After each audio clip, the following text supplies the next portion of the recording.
What's going on, world? It's your boy Jamie Hayes, also known as Jamie the Motivator. Here again on another episode of the Too Crowded Podcast, where I talk to successful individuals about what made them successful, their philosophy, their mindset, and how they got to here today. Today I'm here with Michael Macdonald. Thank you How for you the doing, show, bro? man. Thank you for inviting me. Welcome to the couch. Thank you for inviting me. For those who don't know you, introduce yourself and how you got to where you are today. Well, my name is Michael Macdonald. I'm from Greenburgh, New York, and when I was 14 years old, I started working with the computer, and I was like, "This is what I want to do for the rest of my life." And I realized it early, and I've been doing it for a really long time, and been helping companies and businesses and brands grow to the next level digitally. Like, so, I would call myself a digital expert. I'm really good with like building websites, marketing, photography, videography, sound, lighting, all these things I've learned across the way. I went to school for graphic design, but the things I've learned doing that didn't really help me in the real world. So I will say YouTube University was the best, and I'm buying courses. I buy courses all the time to this day. I'm always buying courses, always learning, always, sharpening my knife, as they say. And I got with a couple of friends a couple of my good friends that we grew up with together, which we started a lot of businesses. And I've always been an entrepreneur. I've been starting businesses left and right. But we started this business called Earn Your Leisure. And it just caught like wildfire. It was the perfect ingredient with me, Rashad, and Troy. Like we put those three things together. Like this person had this person had that, I had this, and we created this monster media company that started from a podcast. And that's probably my business. That is my biggest success to date. Absolutely. Yeah. So we're not gonna act like that you don't have a pulse on the culture right now, because I feel like when I say culture is, for myself as a young black man, I remember seeing the success and the growth of Earn Your Leisure. Mm-hmm. First and foremost on YouTube, there wasn't a lot of people like myself that was talking financial literacy, success, and wins, and how to sustain success. Now that you all have grown to a global brand, what has that done for your mindset and your growth looking forward now? Well, I mean, the scariest thing is exposure, right? When you get exposed to certain things, it widens your imagination. And like I did a little video about something I call like you don't know what you don't know, and it could help you, it could hurt you. And I didn't know what was going on in Egypt. I didn't know what was going on in Nigeria. I didn't know it was people with a lot of money, people popping bottles and those things with these big mansions in Nigeria. But I would have never known if I've never gone to those places. And what Earn Your Leisure allowed me to see like Nigeria, to see London, to see Egypt, all these different countries. We just went to Toronto, and it's just amazing to see how everybody's living and what they're doing. And it's exposing me to more growth and what I want. I want more for myself. Like I don't like a lot of people that come from my area. They stay in the area they're at, and all they know is that this little 1 mile or square zone. And it's unfortunate because if you don't get on a plane and get anywhere, you won't know. You won't be exposed to nothing. So, and I say it's a gift and a curse because the more you get exposed to it, it can kind of like overwhelm you and can like make you mentally messed up or whatever. But I've been exposed to a lot of things, and now I want more. I never thought about like having a 20,000 square foot mansion until I got into one. Correct. Now that I got into one, now I want it. You know what I'm saying? I was in Toronto. I've seen Cullinans all my life. I've seen them all of my life. I'm in Toronto, and I got in one. I want it now. It was just, the ride was different. It's just exposure, and those things. It's just like if you don't go into it, if you don't do it, you don't enter those worlds, and you won't know it, and you just don't know what you don't know. But now that I know more, the more I know, the more I grow, the more I want, the more I want to explore.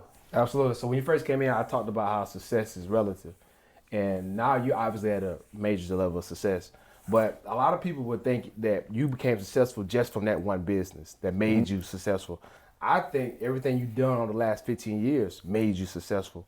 How would you correlate the upbringing to you being successful versus just now being successful going forward? Well, like I said, I've been an entrepreneur my whole life.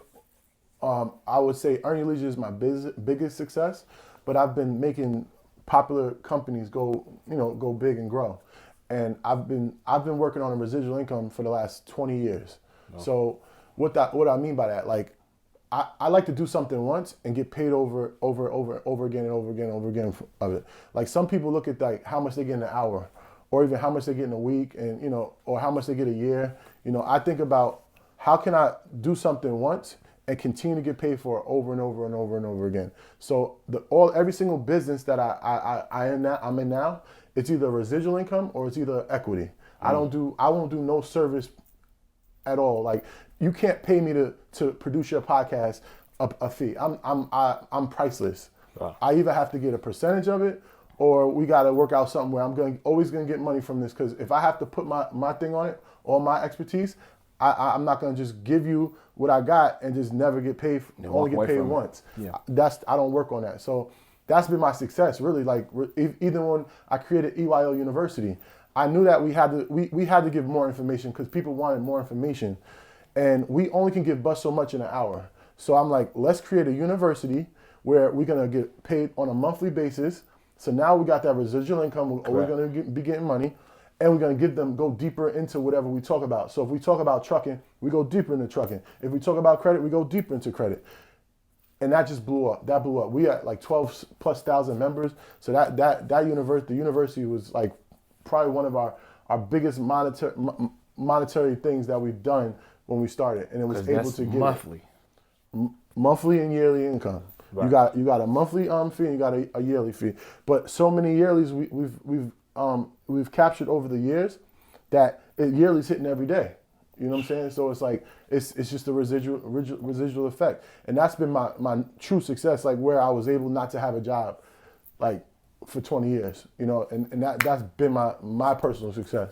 Absolutely. And where did they come from? Like, did they come from exposure? Because I just think for Black communities, like we say the word residual, but we really don't know how to get there, how to sustain that. My first residual income was I'm working with a partner of mine. He had a DJ pool, and he was sending out these CDs.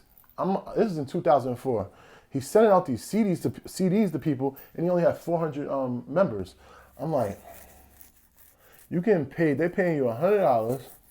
You got 400 members. Let me make that a digital platform where you just give them MP3s every month.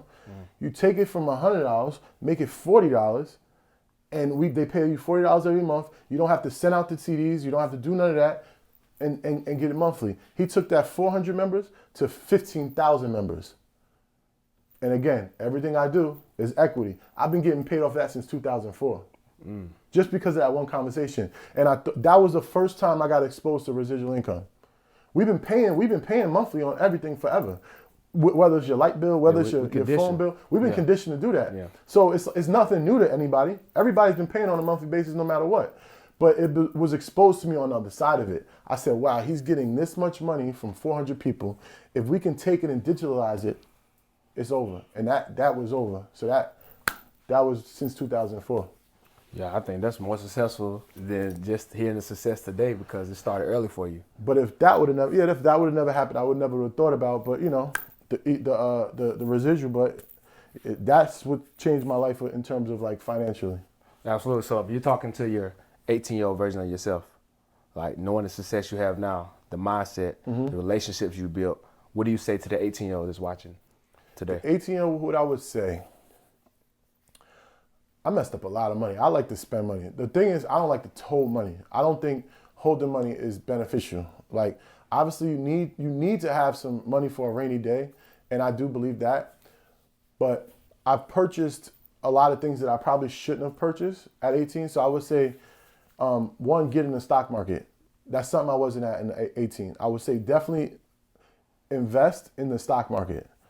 Have a 401k. You know what I'm saying? All those certain things, and buy Apple. That's what I would have said at 18. Buy some damn Apple, because I actually had Apple at 18, just because I had a job with Apple, and they gave me stocks, but I sold it like a dummy. But I had it when it was like $16. Wow. You know what I'm saying? But I would just basically say, like, just be more responsible. Be more financially responsible. Even at 18, and it's like you think that when I was growing up, there's like you can mess up, you blow money in your 20s. That was the thing. Blow money in your 20s, have fun. But that's not the way to think anymore. Like we're exposing people to all this information at a young age. Now it's like my son, it's over for him. Like he can be exposed to so much information, he can't fail. You know what I'm saying? Correct. Because he's gonna be exposed to it at an early age. Don't be scared to give your kids the information that you're learning. You know what I'm saying? Because they're more receptive than you. That's the reality. Correct. They can consume information better than us. So the more you give them at an early age, the better they're gonna be when they get older. You know what I'm saying? And they're gonna be exposed to more, so they kind of know what they want to do. You know, the more options you get, you kind of be like, oh, I don't want that, but I want that. You know, you get more exposure. So I would just say, just be more financially responsible. All right. How have you been able to manage through family and friends? I know on this journey of entrepreneur, a lot of people, they can't really go to the next level because of their circle. They allow their family or friends to bog them down, to blow opportunities. And it's valid excuses, but I count it as an excuse because whether it's your mom, whether it's your dad, whether it's your wife, if they're holding you back from your goals or your dreams, you know, how do you maneuver through those? Well, I've been blessed. Like my circle is pretty small, and I've been blessed with the friends I have to this day has been my friends since I was like in elementary. But I do, like, you know, you have some successful friends, you have some friends still trying to figure it out. But in my eyes, I say, like, I want to make all my friends millionaires. You know what I'm saying? Because it can't just be the first person, you don't want to be the one guy in your crew that's making money. You want everybody making money. So it's about that exposure. I try to expose the people that need a little bit of help to the information that I have. You know what I'm saying? Because I've been, you know, fortunate to have some beautiful things in my life and then information in my life. So I try to pass that on to my other friends and to give them exposure because, again, once you get that exposure, you know it's possible. They know me my whole life, so they know when I was broke from the projects on special education, single mom, 5 kids. They know everything about me, so they know if I could do it, they could do it. It's automatic. You know what I'm saying? So, I mean, that's basically it. I mean, it's just giving them the information. And what you do with it, it's on you, as Troy says. You know what I'm saying? So that's good. Up until this point, what's been one of your greatest failures? My greatest failures. I would say I didn't have a kid early, but I mean, I can't say that. I mean, that's not real. My greatest failure. I didn't get in front of the camera earlier. That's one of my greatest failures. I've been sending these guys videos of me singing for the last 30 years. Wow. I should have just put that out on social media. Like, I knew YouTube. I've been on YouTube since 2004 or 2006, since its inception. I should have been putting them out on YouTube. That's what I should have been doing. Wow. You know, because I could have been a YouTube star and making millions of dollars a year on YouTube a long time ago. The time to use on the algorithm was just whoever put stuff on there first was the person that's gonna blow up. I had these videos for years, man. They've been laughing at me and making fun of me because I've been singing and enjoying and doing stupid stuff. That would have been viral. 2006, I'd have had 1 billion followers by now. That's probably one of my greatest failures. I should have done it a lot sooner. Absolutely. So where you're at now, I like to hear about your mental. So you're successful. You have some of your dreams cultivated and built up, and I'm sure you're working on more. But how do you now quiet the noise of success, quiet the noise of people, fans, and people wanting to be in every room you're in, people having their hands out? Like, how do you balance out that success, but also balance out your mental? Well, what my biggest failure is, it's probably the best thing that ever happened to me, because I'm a person that's been making money on the back end my whole entire life. Like, just recently, a couple of months ago, I just started like kind of making videos. And again, I don't even know if I'm gonna still continue to do it. I enjoy it, it's cool. It makes me like happy and creative, but I like to be my life doesn't change, because I can walk into a room and nobody will know me. Rashad and Troy walk into a room, they all on them, and my life doesn't change. If I want to walk around bummy, I can. They can't do that. They don't have that option. I have the option to still be the person I was before all of my financial successes and every success I had. So I'm balanced because I have a fiance, I have a kid, I live a regular life. I'm still friends with the friends I was. I don't go and try to be friends or go in new circles, which is probably my biggest failure too. I don't meet new friends. I don't like to put new people in my circle because I don't trust. I'm not really good with trust. You know what I'm saying? I trust him with my life. There's not too many people I trust. You know what I'm saying? So I still maintain the same life I've been doing. So I stay balanced. I mean, none of this shit goes in my head. I know it's all smoke and mirrors. It's like, it's people, everybody has an agenda. You know what I'm saying? And me knowing that is like, I'm going to help you as much as I can, right? But I know you're only coming to me because you need something, right? And it's the reality, but God put me on this earth to help people, and I've been helping people all my whole life.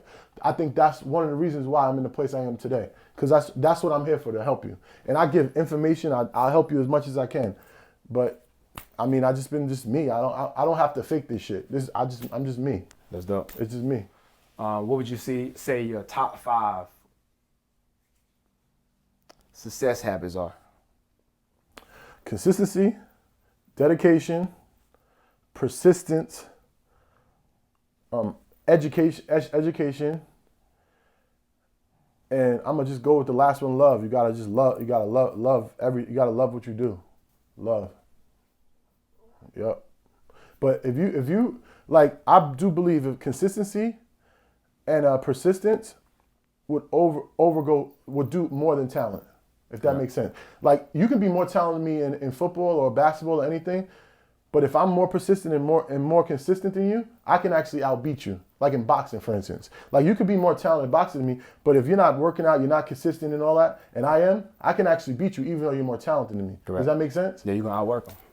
So that's hard work, dedication. Floyd Mayweather told me that. No, that's good. What's your top 5 financial habits as far as like investing, top 5 things as success comes? Because, for me, I've been an entrepreneur 13 years. And I was telling my guy this morning, I wish I had some of the success or the financial success that I have right now with the mindset that I have now. Because when I was 10 years ago, I had so much money, but I didn't have the mindset. Yeah. So now that I have the mindset, I wish I had the money. Well, I mean, one of the things is invest in real estate. I was so scared I've been making money up and down for a long time, but I was always scared to get real estate. One reason why is I didn't know if I wanted to live there. I didn't know, what if I'm an entrepreneur? My money comes, might come a lot this week, this month, whatever. It was coming in flux. So I was just so scared. Now I got the information. You can get a place. One, the bank don't want your house. Don't think that the bank wants your house. The bank don't want your house. So that's the last thing you want to do is foreclose. 2 is you have other options to get out of that house. Whether you want to do a refi, you want to do a HELOC, it's so many options. You want to sell it. You have now you got Airbnb, you can rent it. So many ways it's so many options you got once you get in the house. Like my friend Prophet told me a long time ago, he said, just get in the house. Once you get in the house, everything else don't matter. You'll figure it out. And that's basically, I've been doing that, just buying property. I buy a lot of property. That's all I want. The second thing is I invest in companies that I use today. Apple's my biggest investment. I only invest in Apple technically. I do dibble dab in there. Crypto, I would say, is another avenue, but I'm only investing in Bitcoin. I only have Bitcoin. I'm not touching Ethereum. I'm not touching none of that stuff. I'm only going Bitcoin. The fourth thing is look for businesses. Look for businesses that are profitable. I've just started to purchase YouTube pages where you can pay for a YouTube page that is automated, has no face to it, it's already making content, and is already making money. This is a gem right here. You buy this YouTube page. So if I pay, say, $10,000 for a YouTube page, it's already making $1,000 a month. You telling me in 10 months or less, I'm gonna have my money back. Yeah. Now, if you know the things I know to boost the page even more, you can have your money back in about 3 or 4 months. So I put $10,000 down, I got my money back in 3 months. Now it's just profit in 3 months, you know what I'm saying? Yeah. And that page can go up to hundreds of thousands of dollars a month. So I started to, get my feet wet in that. And I mean, that's pretty much it. Was that 4 or 5? That's 4, yeah, one more. The 5th one, invest in yourself. Buy courses or coaching and because the greatest thing is, see, we like to learn by our mistakes. But if you already did it, and I can actually learn off of your mistakes, how much easier is it going to be for me to become successful and faster? Like, I'm building my YouTube page right now, right? It took us 8 months to monetize our YouTube page. I monetized my YouTube page in 4 weeks, right? My personal YouTube page, 2 of them. I got 2 YouTube pages. I monetized in 4 weeks. Why? Because I learned off of all my mistakes. I did the mistakes already. Yeah. So now it allowed me to grow my page a lot faster because I already did all these mistakes and I already learned the processes and the systems of what you need to do to grow your page. And now I'm profitable already 2 months in when I'm doing a YouTube page. I'm profitable. You know what I'm saying? So it's just learning. So investing in yourself. I would say that would be the fifth one. Learn, investing, rinse, and repeating. That's it. Absolutely. The last one I have for you, second to last, for wellness, 5-type wellness. For me, I came into 2023 saying that I was gonna work out every day at 5 a.m. And that was a non-negotiable for myself. Dope. And for me, I've been in fitness 16 years, but I feel like it wasn't until I made that non-negotiable and I work out every day at 5 a.m. I'm seeing the process of me winning something every single day at a high level, that when I don't want to, when it's 8 degrees outside, Atlanta has crazy weather, but I've stuck to that. And now I'm seeing that same process is spilling over to other areas. What's the top 5 for you that's allowing you to be successful? So the top 5, like habits. Like, yeah, the habits as far as wellness, like your personal habits. So that's been the hardest journey that I've had to conquer is my fitness, my health, because I go up and down weight. I was just 333 pounds on January 1st, and my New Year's resolution was to make every day count. I don't care what happens, what I do, but every single day this year I have to make it count. Like I have to do something to make this day count. Can't let any day go by. And that was my New Year's resolution. And from January 1st to today, what is it? Today is April. I don't know when the episode comes out, but April something. I was able to get to 289 pounds, right? So that's almost 40 something pounds I've lost since January 1st. With making every day count, whether it was working out, whether it was eating less or doing this and doing that, taking vitamins. I do want to become a vegan at some point in my life. I've tried multiple times this year, and it's really hard. It's tough. Yes. Cheese, me and cheese got a special relationship, and you can eat cheese in the morning, in the afternoon, at night, and for dessert. So I can't. It's hard for me. But I mean, just mentally, keeping mentally. Another big thing that I've been getting closer to spiritually. You know, with a relationship with God. That's been helping me out. Even seeing the pastor every weekend on church, the way he performs and the way he delivers the information, it's allowing. I'm learning every time I go to church because my brain is like, wow, he took this scripture and made it look like this. Mm-hmm. He did this, and now I'm like, that's a whole nother part of my life that I've never explored. But my fiance is kind of introducing me into that life, and it's been helping me mentally, physically, spiritually. It's been helping me all the way around the board. Another thing is my son. Having my son, I'm like, my family tends to like leave this earth around 50s, in their 50s.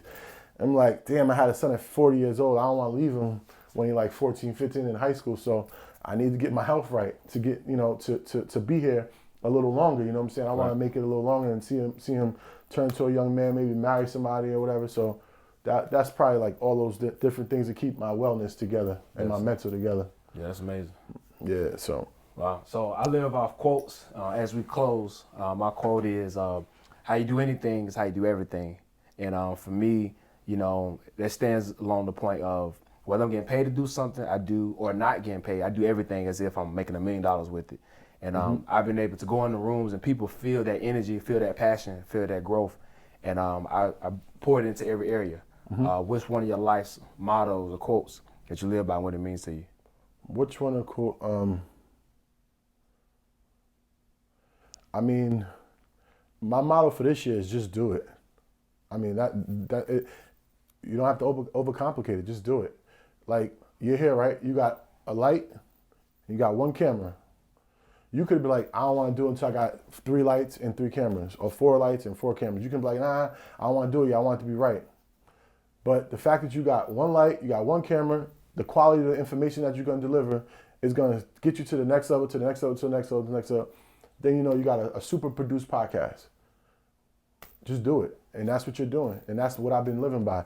I was worried about, I'm too fat on camera. I'm worried about my haircut. I'm worried about this. I'm worried about that. Nobody care about all that at the end of the day. They care about what you're saying, what's your point, what's your purpose. Correct. And just do it is what I've been living by this year. Just do it. It's been working out. All right. Well, you heard it here, world. Make sure you like, comment, share this video. Where can they find you on social media? All your platforms? At Michael J. Macdonald. That's MichaelJamacdonald. And of course, if you ain't following the biggest in the game, at earnyourleisure.com, at earnyourleisure or earnyourleisure.com, you definitely go follow. We got InvestFest 2023 coming up. It's gonna be huge. We got some big names coming, so that's what it's gonna be. Oh yeah, we're gonna be in the building. It's gonna be big. So, all right, well, you've heard it here first. Make sure you like, comment, and share. And as always, I meet you at the top because the bottom is too crowded. Peace.